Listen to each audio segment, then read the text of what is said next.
اغتسل ثم ارتدى ثيابه الأخيرة وودعه رفقائه بأنشودة الجماعة التاريخية المفتنة: زفوا الشهيد وخلوا الزف على السنة، زفوا الشهيد لبيته التاني في الجنة.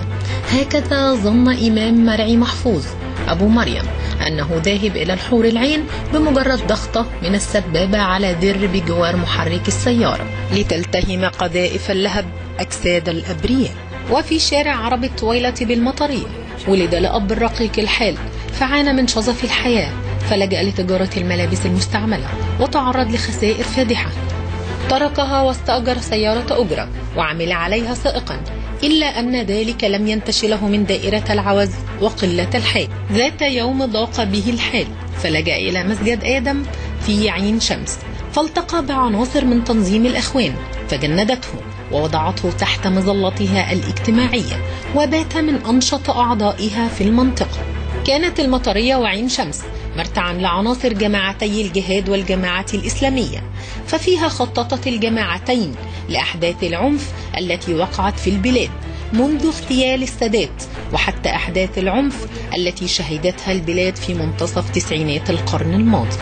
بعد أن تزوج وأنجب أطفاله الأربعة، توجه إلى الفكر السلفي الدعوي وانضم للدعوة السلفية بالأسكندرية، وسرعان ما تحول إلى مجموعة القطبيين وشكل منها خلية في عين شمس.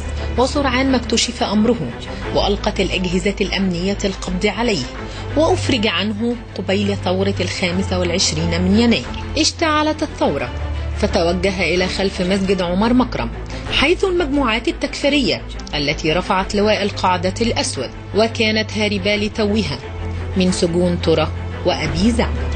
وعلى أرصفة الميدان وتحت خيام نصبها رفقائه قضى لياليه يستمع إلى محاضرات تحاول إثبات أن الدولة القائمة ليست إسلامية، وأن الدستور والأنظمة السياسية كفرية وشركية، وأنه لابد إعداد العدة لإعلان الحرب ضد الطواغيت. وفي ظل فراغ أمني كبير سافر إلى صحراء سيناء حيث معسكرات التدريب التي أعدتها التنظيمات التكفيرية.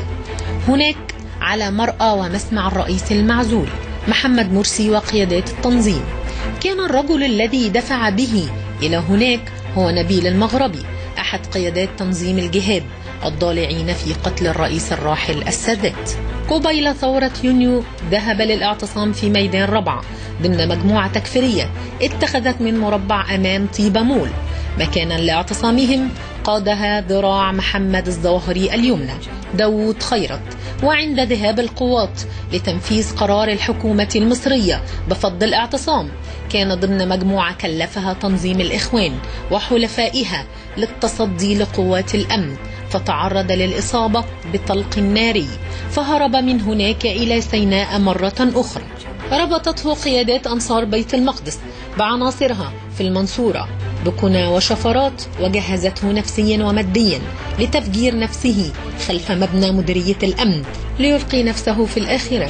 يسأله الأبرياء: بأي ذنب سفكت دماؤنا؟ ثم تقر أعينهم هم في جنات الخلود.